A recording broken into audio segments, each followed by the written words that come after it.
હવામાન વિભાગ દ્વારા આજે 25 જુલાઈએ અમદાવાદમાં ઓરેન્જ એલર્ટ જાહેર કરવામાં આવ્યું છે. ભારે વરસાદની આગાહીને કારણે અમદાવાદની તમામ શાળા કોલેજોમાં 25 જુલાઈની રજા જાહેર કરવામાં આવી છે. અમદાવાદ શહેર તથા જિલ્લામાં સતત વરસી રહેલા અવિરત વરસાદના પગલે ઠેર ઠેર નીચાણવાળા વિસ્તારોમાં પાણી ભરાયા છે.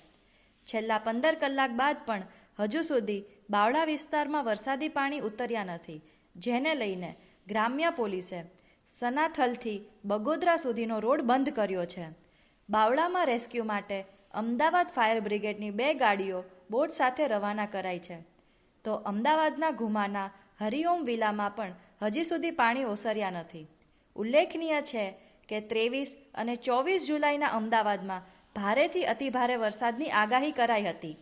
2 દિવસ દરમિયાન શહેરમાં સરેરાશ 20થી વધુ ઇંચ જેટલો વરસાદ ખાબકતા મોટાભાગના વિસ્તારોમાં જળબંબાકારની સ્થિતિ જોવા મળી હતી. સોસાયટીઓના બેઝમેન્ટથી લઈ બંગલાઓ સુધી પાણી ભરાઈ જતા લોકો લાચાર જોવા મળ્યા હતા.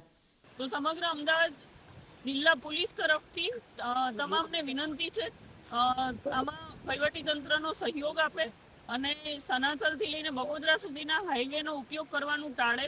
તેના વિકલ્પ રૂપે જે નવો ધોલેરા એક્સપ્રેસ હાઈવે છે તેમાં વેજલકા થઈને બગોદરા સુધી તમે જઈ શકો છો અને જે રાજકોટ તરફથી આવી રહ્યા છે તે બગોદરા થઈને વેજલકા થઈને અમદાવાદ જઈ શકે છે.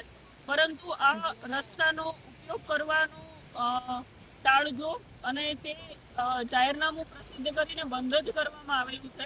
આ સાથે સાથે જો જરૂર ના હોય તો બિનજરૂરી બહાર નીકળવાનું પણ ટાળજો, કારણ કે અહીંયા જે પરિસ્થિતિ છે તેમાં જે લોકો ફસાયેલા છે તેને જિલ્લા પોલીસ, વહીવટીતંત્ર, SDRF, આર્મી અને અલગ અલગ રાજ્યની ટીમો દ્વારા રેસ્ક્યુ ઓપરેશન પણ ચાલી રહ્યું છે. સમગ્ર ગુજરાતની જનતા જે આ હાઈવેનો ઉપયોગ કરી રહ્યા છે તેમને નમ્ર વિનંતી છે કે આમાં સહયોગ આપે. Thank you. જય હિન્દ.